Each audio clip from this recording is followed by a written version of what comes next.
Shalom saudara-saudara, mari kita bersaat teduh dari Yesaya 39 ayat pertama sampai 8. Demikian sabda Tuhan dari Yesaya 39 ayat pertama sampai 8. Pada waktu itu Merodak Baladan bin Baladan Raja Babel menyuruh orang membawa surat dan pemberian kepada Hizkia, sebab telah didengarnya bahwa Hizkia sakit tadinya dan sudah kuat kembali. Hizkia bersukacita atas kedatangan mereka. Lalu diperlihatkannya lah kepada mereka gedung harta bendanya, emas dan perak, rempah-rempah dan minyak yang berharga, segenap gedung persenjataannya dan segala yang terdapat dalam perbendaharaannya. Tidak ada barang yang tidak diperlihatkan Hizkia kepada mereka di istananya dan di seluruh daerah kekuasaannya. Kemudian datanglah Nabi Yesaya kepada Raja Hizkia dan bertanya kepadanya, apakah yang telah dikatakan orang-orang ini dan dari manakah mereka datang? Jawab Hizkia, mereka datang dari negeri yang jauh dari Babel. Lalu tanyanya lagi, apakah yang telah dilihat mereka di istanamu? Jawab Hizkia, semua yang ada di istanaku telah mereka lihat. Tidak ada barang yang tidak kuperlihatkan kepada mereka di perbendaharaanku. Lalu Yesaya berkata kepada Hizkia, dengarkanlah firman Tuhan semesta alam. Sesungguhnya suatu masa akan datang bahwa segala yang ada dalam istanamu dan yang disimpan oleh nenek moyangmu sampai hari ini akan diangkut ke Babel. Tidak ada barang yang akan ditinggalkan. Demikianlah firman Tuhan. Dan dari keturunanmu yang akan kau peroleh akan diambil orang untuk menjadi sida-sida di istana Raja Babel. Hizkia menjawab kepada Nabi Yesaya, sungguh baik firman Tuhan yang engkau ucapkan itu. Tetapi pikirnya, asal ada damai dan keamanan seumur hidupku. Hizkia, siapa dia? Hizkia adalah Raja Yehuda. Pada mulanya Alkitab mencatat tentang Hizkia itu positif sekali. Dicatat dalam 2 Raja-Raja 18 ayat 3 ayat 5 sampai 7. Dicatat begini saudara. Ia melakukan apa yang benar di mata Tuhan, tepat seperti yang dilakukan Daud bapa leluhurnya. Ia percaya kepada Tuhan Allah Israel, dan di antara semua raja-raja Yehuda, baik yang sesudah dia maupun yang sebelumnya, tidak ada lagi yang sama seperti dia. Ia berpaut kepada Tuhan, tidak menyimpang daripada mengikuti dia, dan ia berpegang pada perintah-perintah Tuhan yang telah diperintahkannya kepada Musa. Maka Tuhan menyertai dia, kemanapun juga ia pergi berperang, ia beruntung. Ia memberontak kepada Raja Asyur dan tidak lagi takluk kepadanya. Catatan Alkitab itu sangat bagus dan positif tentang diri Hizkia. Suatu informasi yang sangat membanggakan. Bahkan Alkitab juga mencatat bahwa Hizkia tidak gentar sama sekali dengan ancaman Raja Asyur. Kalau kita perhatikan catatan-catatan tadi saudara, itu sangat luar biasa. Lalu di 2 Raja-Raja 20 dicatat bahwa Hizkia jatuh sakit. Raja ini jatuh sakit, sakitnya parah. Dan melalui Nabi Yesaya diberitahukan bahwa Hizkia akan mati dan tidak akan sembuh lagi. Tetapi lewat proses yang memang kedaulatan Allah, akhirnya Tuhan Allah berkehendak yang lain, yaitu Tuhan Allah menyembuhkannya dan memperpanjang umurnya 15 tahun lagi. Dicatat dalam 2 Raja-Raja 20 ayat 6. Aku akan memperpanjang hidupmu 15 tahun lagi, dan aku akan melepaskan engkau dan kota ini dari tangan Asyur. Aku akan memagari kota ini oleh karena aku dan oleh karena Daud hambaku.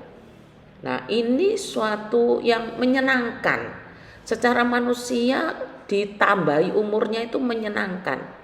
Tetapi persoalannya adalah apakah hidup tambahan ini menyenangkan atau malah menyedihkan?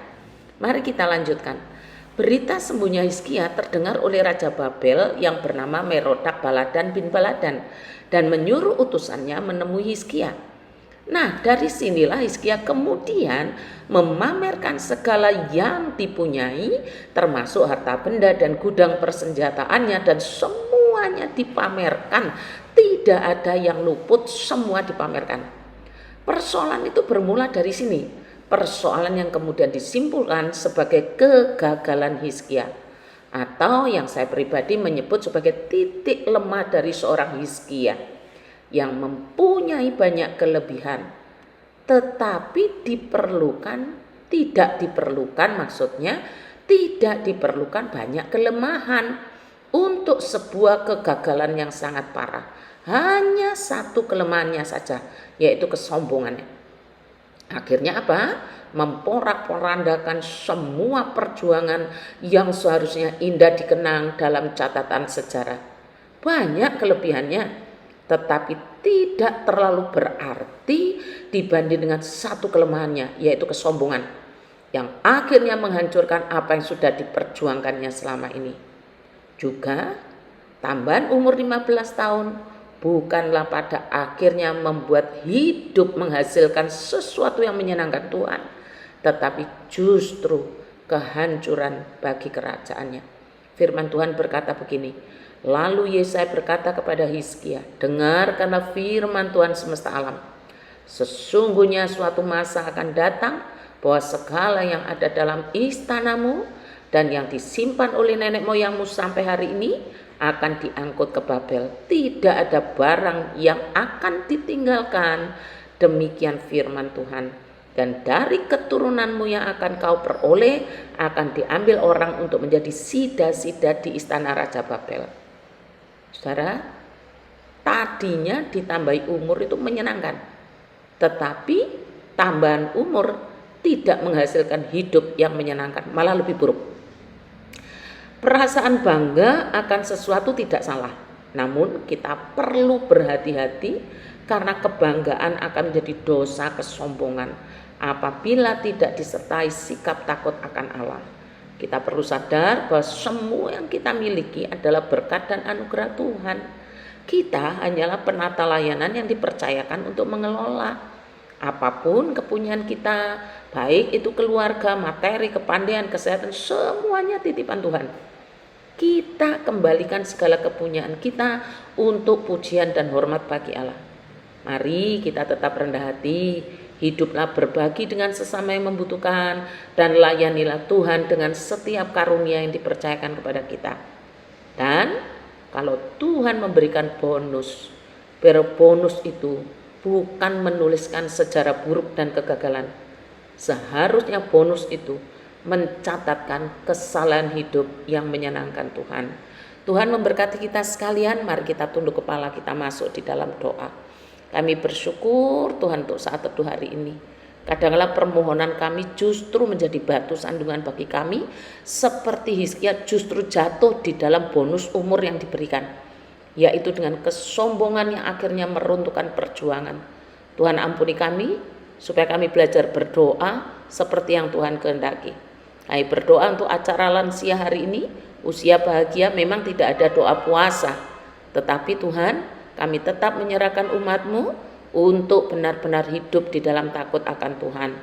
Mendoakan untuk seluruh para lansia, biarlah mewariskan kesetiaan dan mencintai Tuhan. Di dalam tambahan usia, perpanjangan usia, biarlah warisan kesetiaan cinta Tuhan itulah yang diberikan. Kami menyerahkan juga persiapan Jumat Agung dan Paskah. Tuhan berkatilah hamba-hamba-Mu, berkati umat-Mu. Di dalam nama Tuhan Yesus saya berdoa. Amin.